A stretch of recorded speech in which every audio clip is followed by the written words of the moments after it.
মানে নির্বাচনকে প্রলম্বিত করা, বন্ডল করা একটি ষড়যন্ত্র চলছিল। এটা উপলব্ধি করতে পেরেছেন। বিএনপিকে ছাড়া বাংলাদেশের মাটিতে কোনো নির্বাচন হবে না, এটা উপলব্ধি করেছেন অন্তর্বর্তীকালীন সরকারের প্রধান উপদেষ্টা। তিনি লন্ডনে গিয়ে আমাদের দলের একটি চেয়ারম্যান তারেক রহমানের সাথে আলোচনা করে তারা একটি দিন তারিখ, প্রায় একটি মাস দিন তারিখ ঠিক করে আসছেন। বাংলাদেশের মানুষের মধ্যে যে অস্বস্তি, উৎকণ্ঠা,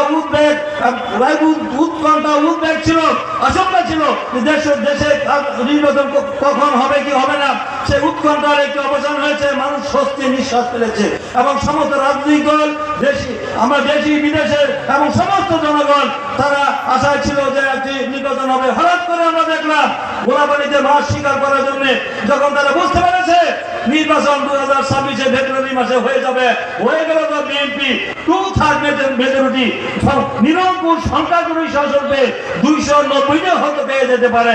এই আশঙ্কা থেকে কিছু দল যারা আগামী দিনে যারা নির্বাচন করে তাদের জামানত বাজেয়াপ্ত হয়ে যাবে, তারা তাদের বয় আশঙ্কা থেকে হঠাৎ করে কি নন ইস্যু করে দেখেছেন মিটপুরের একটি ঘটনাকে কেন্দ্র করে তারা গোলাপানিতে মাছ শিকার করার ষড়যন্ত্রে লিপ্ত হয়েছে।